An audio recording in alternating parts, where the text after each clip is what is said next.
Bunga di Batu Cadas. Audiobook, novel silat. Cerita, Esa Mintarja. Jilid 18.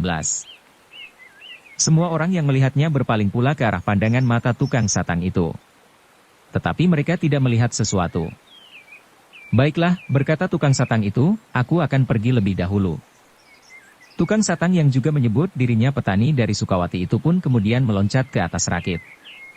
Demikian lincahnya, sehingga rakit yang berada di atas air itu seakan-akan sama sekali tidak terguncang oleh loncatannya. Bahkan lampu minyak yang berada di atas rakit itu pun masih tetap menyala berkeredipan di dalam gelap. Sepercik cahayanya yang jatuh di atas air bengawan yang berwarna lumpur itu memantul ke kemerah-merahan. Dalam pada itu, ketika tukang satang itu sudah berada di atas rakitnya, Pangeran Hargasemi pun mengumpat sambil bergeremang, gila. Orang gila, lalu tiba-tiba katanya kepada Juiring, kau sangka aku akan melepaskan kalian pergi. Meskipun tukang satang itu akan kembali, namun kami akan menangkap kalian bertiga. Aku akan menyelesaikannya dengan Kamas Ranakusuma. Agaknya kau merasa bahwa senapati perang seperti Kamas Ranakusuma itu akan dapat membebaskan kau dari kesalahanmu kali ini. Raden Juiring termangu-mangu. Tanpa sesadarnya ia memandang tukang satang yang masih ada di atas getek di tepi bengawan. Kau mengharap bantuannya. Aku tidak peduli siapakah petani dari Sukawati itu. Namanya sesaat dapat mempesona kami. Tetapi jika ia turun lagi ke tepian, kami akan menangkapnya juga. Gila, berkata Juiring di dalam hatinya, Pamanda Hargasemi memang licik sekali. Nah, daripada kau harus mengalami nasib yang jelek. Menyerahlah. Tetapi Juiring, Buntal dan Arum justru mempersiapkan dirinya menghadapi kemungkinan yang dapat terjadi. Dalam pada itu, terdengar suara tukang satang dari atas rakitnya, jadi kalian tidak mau mendengar kata-kataku? Persetan. Tukang satang itu masih berdiri tegak di dekat lampu minyak yang berkeredipan disentuh angin. Namun sebelum ia berkata sesuatu, sekali lagi para bangsawan itu terkejut. Mereka melihat seseorang melangkah mendekat. Di dalam gelap, mereka hanya melihat sebuah bayangan yang kehitam-hitaman. Kalian benar-benar licik dan pengecut, berkata bayangan itu. Siapa lagi kau, bertanya Pangeran Hargasemi, ternyata kalian datang bukan seorang diri. Dan kalian pun akan digantung di alun-alun. Semuanya. Heh, apakah masih ada yang bersembunyi? Tidak Pamanda. Tidak ada yang bersembunyi. Oh, siapa kau? Bayangan itu mendekat. Beberapa langkah di hadapan Pangeran Hargasemi ia berhenti dan berkata, apakah Pamanda tidak mengenal aku lagi? Sejenak Pangeran Hargasemi memandang orang itu dengan saksama. Tetapi malah menjadi bertambah gelap. Karena itu ia tidak segera mengenalnya. Seharusnya Pamanda tidak lupa kepadaku. Bukankah belum terlalu lama aku meninggalkan Surakarta? Barangkali Adimas Juiring lebih lama berada di Jati Aking daripada aku. Siapa kau? Siapa? Said. Apakah Pamanda mengenal nama itu? Heh, jantung Pangeran Hargasemi seakan-akan berhenti berdetak. Lamat-lamat ia mendengar tukang satang itu tertawa. Tetapi kini hatinya dicengkam oleh orang yang berdiri di hadapannya itu. Apakah Pamanda mengenal aku? Said, Said, suara itu terdengar bergetar. Dan tiba-tiba saja ia menjadi pucat, seperti bangsawan-bangsawan yang lain. Maaf Pamanda, bahwa aku tiba-tiba saja telah mengganggu. Adalah kebetulan saja aku berada di tempat ini. Pangeran Hargasemi tidak segera menjawab. Dipandanginya bayangan itu dengan saksama. Dan sebenarnya lah bahwa yang berdiri di hadapannya adalah Raden Mas Said. Pamanda, berkata Raden Mas Said, permainan Pamanda benar-benar mengerikan. Apalagi Pamanda sudah mendapat peringatan dari Pamanda. Maksudku tukang satang itu. Kau kenal tukang satang itu? Bertanya Pangeran Hargasemi. Tidak Pamanda. Tetapi siapapun orang itu, namun ia bersikap jantan. Dan Pamanda harus menghargainya. Tetapi apa sangkut pautmu dengan permainanku ini? Permainan yang menyangkut nama baik kita semua. Sikap Pamanda tidak mencerminkan sikap seorang bangsawan yang baik. Karena itu, seharusnya Pamanda tidak melakukannya, Pangeran Hargasemi menggeram. Katanya, Said, kau ternyata telah berkhianat terhadap Surakarta. Jika kehadiranmu di sini diketahui oleh Kumpeni, maka kau akan ditembak mati tanpa ampun. Jika mereka dapat melakukan, tentu sudah mereka lakukan. Kau licik sekali.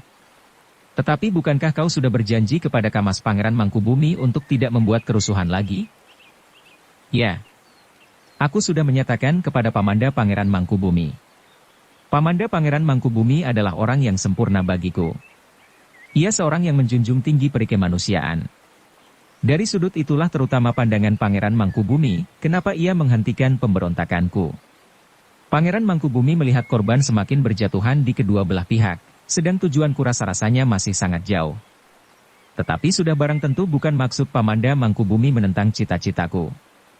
Dan itu aku paham, karena sebenarnya Pangeran Mangkubumi juga mempunyai pendirian yang sama. Tetapi karena kematangannya berpikir, maka perhitungannya jauh lebih cermat daripadaku. Dan itu aku akui. Raden Mas Said berhenti sejenak, lalu, tetapi jika aku berjanji kepada Pamanda Pangeran untuk menghentikan gerakanku untuk sementara, bukan berarti aku harus membiarkan Pamanda Pangeran Hargasemi untuk berbuat sewenang-wenang, karena aku tahu bahwa Pamanda Pangeran Mangkubumi pun membenci tingkah laku yang demikian. Bohong. Jika Kamas Pangeran Mangkubumi melihat kau ada di sini, maka kau akan ditangkapnya. Kau tidak akan dapat menghindari tangannya yang bagaikan memiliki kemampuan 1000 pasang tangan. Dan Pamanda memiliki aji pameling dan penggendam. Jika Pamanda menghendaki, Pamanda dapat menangkap aku sekarang. Tetapi tidak. Dan aku yakin, Pamanda Pangeran Mangkubumi mengetahui bahwa aku ada di sini. Nah, sekarang sebaiknya Pamanda Pangeran Hargasemi membiarkan Adimas Juiring dan kedua anak-anak muda Jati Aking itu meninggalkan arena permainan Pamanda yang memuakkan ini.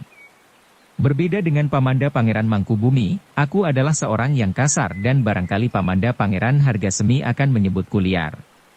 Tetapi tidak apa. Pamanda Pangeran Mangkubumi akan berbuat dengan bijaksana.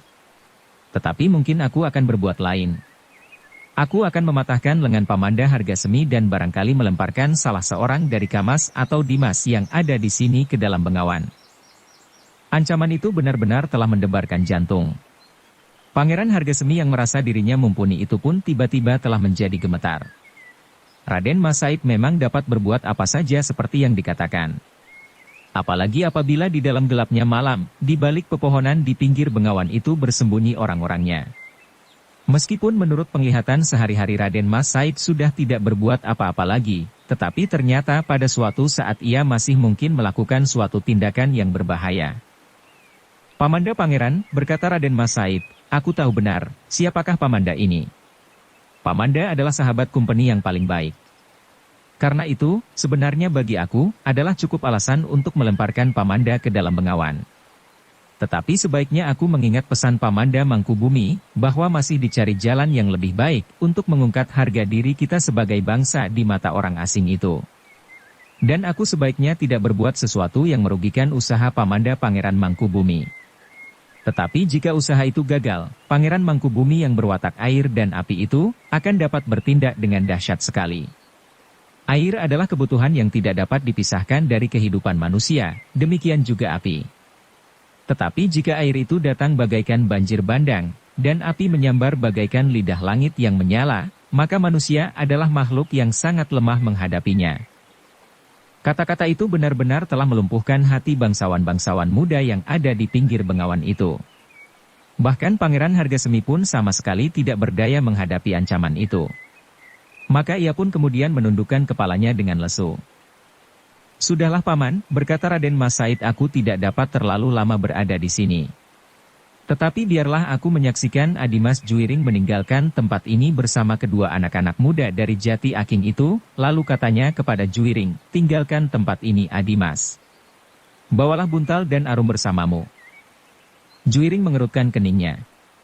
Ternyata Raden Mas Said itu mengenal nama buntal dan arum. Tetapi Juiring tidak sempat bertanya. Karena Said berkata, cepat, sebelum ada sikap yang dapat membakar dadaku, dan membuat aku kehilangan kekang atas diriku sendiri menghadapi bangsawan-bangsawan cengeng itu. Juiring menarik nafas dalam-dalam.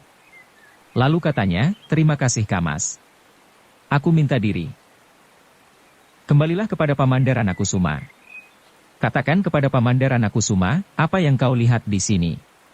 Bukan maksudku menentang Pamanda Ranakusuma, senapati yang sulit dicari tandingnya di peperangan. Tetapi sekedar mohon agar Pamanda Ranakusuma menjadi lebih mengerti menghadapi pengkhianat-pengkhianat seperti aku ini. Juiring menjadi berdebar-debar. Pergilah Adimas. Mudah-mudahan kau menjadi sumber kesadaran Pamanda Ranakusuma, bahwa sebenarnya lah ia sebangsa dengan aku dan dengan Pamanda Pangeran Mangkubumi. Meskipun ia seorang senapati yang pilih tanding, tetapi aku masih berharap bahwa pada suatu saat Pamanda Ranakusuma menyadari kediriannya. Juiring mengangguk-anggukan kepalanya. Katanya, aku akan mencoba Kamas. Nah, pergilah. Juiring pun kemudian berpaling kepada Buntal dan Arum yang menghayati peristiwa itu dengan hati yang tersentak-sentak. Marilah kita pergi. Buntal dan Arum tidak menyahut. Namun hampir di luar sadarnya mereka berpaling memandang ke tepi bengawan. Ternyata Rakit yang semula berada di situ dengan sebuah lampu minyak dan tukang satang yang menyebut dirinya petani dari Sukawati itu sudah tidak ada di tempatnya. Rakit itu sudah tidak ada, desis Arum. Ya, jawab Buntal sambil meloncat ke punggung kudanya. Sejenak kemudian ketiga ekor kuda itu pun berderap meninggalkan tepian yang basah itu dengan kesan yang aneh di hati ketiga anak-anak muda itu. Ternyata di perut kota Surakarta ini tersimpan berbagai macam isi, desis Arum. Kau baru melihat sebagian, sahut Juiring. Apalagi yang penting? Andrawina, Kembul Dahar dan semacamnya di samping kemelaratan dan ketakutan. Tetapi juga perjuangan dan usaha yang tidak henti-hentinya seperti yang baru saja kita lihat. Ya, aku telah salah duga terhadap Surakarta, berkata Arum, ternyata Surakarta bukan sebuah lumbung orang-orang yang pasrah, pengecut dan tamak. Ternyata di sini ada anak-anak muda yang terjaga seperti Raden Mas Said. Dengan demikian kita masih mempunyai harapan.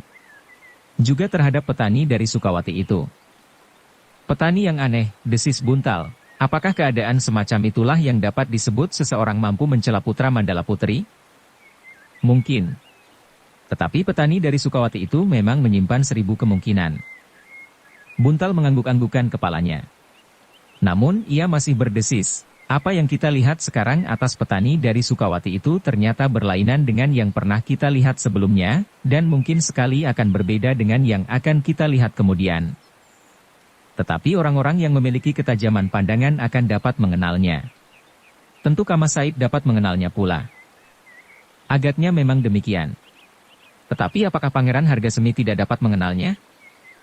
Mungkin ia sama sekali tidak menduga, sehingga ia tidak menghubungkan petani dari Sukawati, yang datang sebagai tukang satang itu dengan Pamanda Pangeran Mangkubumi. Buntal mengangguk-angguk. Kekagumannya kepada para pemimpin yang sebenarnya masih tetap bersikap, menjadi semakin besar. Meskipun agaknya untuk beberapa langkah di permulaan itu petani dari Sukawati dan Raden Mas Said tidak sejalan, tetapi agaknya mereka mempunyai arah yang sama. Dan seperti dikatakan oleh Raden Mas Said sendiri, Pangeran Mangkubumi mempunyai pertimbangan yang lebih matang dari pertimbangan seorang anak muda. Demikianlah mereka pun kemudian saling berdiam diri dalam cengkaman angan-angan masing-masing, sementara kuda-kuda mereka berlari-lari kecil di jalan kota yang mulai sepi. Lampu-lampu minyak berkeredipan di sudut-sudut jalan menerangi kota yang menjadi suram. Sementara itu, di tepi Bengawan, Pangeran Hargasemi dan para bangsawan yang lain pun segera bersiap-siap meninggalkan tempat itu. Mereka dengan hati yang berdebar-debar melihat Raden Mas Said meninggalkan mereka. Tukang satang itu sudah pergi, katanya sambil berpaling, tetapi jangan sangka bahwa kau dapat melepaskan diri dari pengawasannya. Petani dari Sukawati itu adalah orang yang dapat melihat apa yang ingin dilihatnya. Ia tidak terkekang oleh batas dan tempat. Dada Pangeran Hargasemi dan kemanakan-kemanakannya menjadi semakin berdebaran. Tetapi mereka sama sekali tidak menyahut. Baru ketika Raden Mas Said hilang dari tatapan mata mereka, maka Pangeran Hargasemi pun segera pergi ke kudanya yang diikat agak jauh dari tempat itu. Para bangsawan yang lain pun setelah mengambil kuda masing-masing segera mengikutinya. Aku tidak tahu, siapakah yang curang, geram Pangeran Hargasemi untuk melontarkan kekecilan diri, Said atau Kamas Mangkubumi. Menurut keterangan Kamas Mangkubumi, Said dan pengikut-pengikutnya sudah tidak akan mengganggu Surakarta lagi. Salah seorang bangsawan muda yang mengikuti Pangeran Hargasemi itu berdesis, apakah petani dari Sukawati itu dapat diserahkan saja kepada Pamanda Pangeran Mangkubumi? Bodoh kau, bentak Pangeran Hargasemi yang sedang kecewa itu. Kamas Pangeran tentu akan melindunginya seandainya ia tahu, siapakah orang yang menyebut dirinya tukang satang itu dan kemudian mengaku pula sebagai petani dari Sukawati. Dan hal yang serupa ini memang harus dilaporkan kepada company. Agaknya Sukawati memiliki orang-orang yang sudah terlatih dengan baik untuk menghadapi keadaan yang semakin gawat. Dan agaknya Kamas Pangeran Mangkubumi tidak sekedar bermain-main. Bangsawan-bangsawan muda yang lain tidak menyahut. Ketika Pangeran Hargasemi kemudian meloncat ke punggung kuda, maka anak-anak muda itu pun segera berpacu meninggalkan tepi bengawan yang menjadi senyap dan gelap. Ternyata apa yang telah terjadi itu telah mengguncangkan hati beberapa orang bangsawan muda di Surakarta. Meskipun tanggapan mereka berbeda-beda. Yang kemudian menjadi persoalan di dalam hati mereka, justru bukannya Arum dan Buntal yang dengan sengaja telah mereka lupakan. Yang kemudian selalu terbayang adalah sikap beberapa orang bangsawan yang terpandang di Surakarta. Paman dan kemanakan-kemanakan mereka sendiri. Alangkah jauh bedanya, bagaikan siang dan malam, dan bagaikan langit dan bumi, jika mereka bertemu dengan saudara sepupu mereka yang bernama Raden Mas Said dan juga Juiring yang sudah beberapa lama berada di Jati Aking, dibandingkan dengan diri mereka sendiri, atau pamanda para bangsawan-bangsawan muda itu yang lain. Mereka akan tergetar juga hatinya jika mereka menyebut nama Pangeran Mangkubumi, dan beberapa orang bangsawan yang dengan tegas menentang kekuasaan company yang semakin bertambah-tambah. Beberapa di antara mereka menjadi terguncang. Mereka mulai berpikir dan menilai diri sendiri. Apakah yang selama itu sudah dilakukan?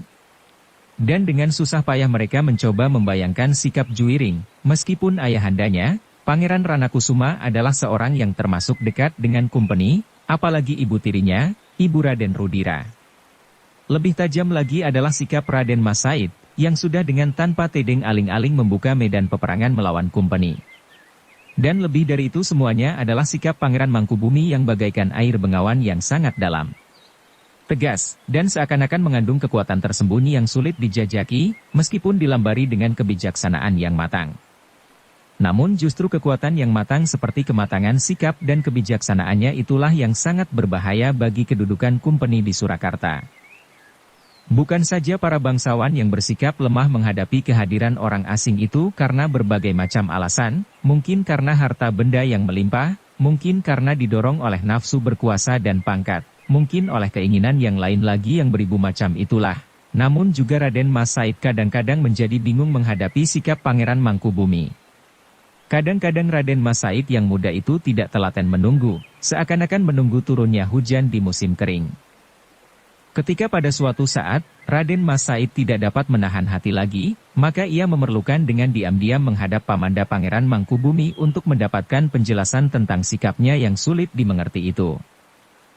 "Pamanda, apakah aku masih harus menunggu?" bertanya Raden Mas Said. "Selama ini aku mematuhi perintah Pamanda agar untuk sementara aku menyingkir. Tetapi sekarang Pamanda masih belum berbuat apa-apa sehingga company rasa-rasanya menjadi semakin berpengaruh atas Surakarta." Pangeran Mangkubumi mengangguk-angguk. Katanya, "Said, banyak hal yang masih harus dipertimbangkan. Jika aku mengambil sikap yang keras sebelum aku matang berpikir, maka yang terjadi adalah sekedar bentrokan tanpa arah. Kita berdua sudah berhasil menghindarkan diri dari benturan dan adu domba, meskipun kau harus banyak berkorban karena kau harus menarik diri dari tempat yang sudah berhasil kau duduki. Namun sementara itu, aku mendapat kesempatan untuk menyusun kekuatan. Dan dalam masa yang senggang ini, aku yakin bahwa kau pun mendapat kesempatan serupa. Kau dapat menyegarkan orang-orangmu. Jika perlu pada suatu saat semuanya akan dapat melakukan tugas dengan sebaik-baiknya. Sementara ini kita dapat bersikap seperti keadaan kita selama ini, seolah-olah kita adalah domba aduan yang saling bertengkar. Syukurlah bahwa ada usaha lain yang dapat dilakukan selain kekerasan." "Tidak mungkin Pamanda. Tidak akan ada jalan lain, Said, coba renungkan. Mungkin aku dipengaruhi oleh sikap yang cengeng sehingga aku tidak dapat bertindak seperti kau." Pangeran Mangkubumi terdiam sejenak. Kepalanya tiba-tiba menunduk dalam-dalam, dan suaranya menjadi datar. "Aku menjadi ngeri mendengar ancaman company dan ancamanmu akhir-akhir ini." "Maksud Pamanda?" "Said, ketika anak buahmu berhasil membinasakan 6 orang company di pinggir kota, bukankah company mengeluarkan maklumat, untuk menangkap orang yang membunuh kumpeni itu. Jika dalam waktu yang ditentukan pembunuh itu tidak tertangkap, maka kumpeni akan mengambil 10 nyawa sebagai ganti setiap kumpeni yang terbunuh. Dan 10 nyawa itu adalah 10 nyawa bangsa kita siapapun mereka. Bersalah atau tidak bersalah. Oh, Raden Mas Said menganggukkan kepalanya, aku sudah menjawab Pamanda. Bagaimana jawabmu? Jika kumpeni melaksanakan ancaman itu, maka setiap orang bangsa kita yang terbunuh, aku akan mengambil 10 orang sebagai gantinya. Kumpeni? Ya, atau orang yang berpihak kepada mereka dan apalagi yang terbukti membantu mereka. Pangeran Mangkubumi menarik nafas dalam-dalam. Dengan nada yang berat ia berkata, Said, aku mengerti caramu berpikir. Mungkin pada suatu saat, kita tidak dapat menghindarkan diri dari tindakan serupa itu. Tetapi sebelum kita kehilangan 10 ganda yang tiada akan henti-hentinya, maka aku akan mencoba menempuh jalan lain. Raden Mas Said mengerutkan keningnya. Lalu di antara kedua bibirnya ia berdesis, maksud Pamanda. Said, baik 10 orang untuk menukar jiwa seorang kumpeni, maupun kemudian 10 orang dari setiap orang yang terbunuh oleh kumpeni itu, adalah darah daging kita. Mungkin mereka adalah pengkhianat-pengkhianat. Mungkin mereka menodai perjuangan kita untuk menegakkan kebebasan kita. Tetapi bagiku Said, rasa-rasanya masih terlampau pedih melihat mereka menjadi sasaran kemarahan kita dan juga sasaran kemarahan kumpeni. Jadi maksud Pamanda, agar kita bertindak lebih lunak lagi sehingga semakin banyak orang yang akan berpihak kepada orang asing itu? Tidak Said. Hanya caranya sajalah yang harus kita pertimbangkan baik-baik. Jika kita dapat memberikan kesadaran kepada rakyat kita tanpa kekerasan, sehingga mereka merasa bertanggung jawab terhadap hari depan kita sendiri, maka kita akan berbesar hati. Pamanda. Setiap cita-cita harus dilambari kesediaan untuk berkorban. Memang mungkin akan ada korban yang jatuh. Jika kita hanya sekedar inginkan cita-cita tanpa berani mengatasi kesulitan, maka tidak ada yang akan dapat kita capai, karena setiap cita-cita tentu akan menelan beban korban. Dalam keadaan yang semakin gawat ini, tentu kita tidak dapat sekedar menunggu. Dan aku minta izin untuk memulai kembali perjuangan yang panjang ini Paman. Said. Aku mengerti.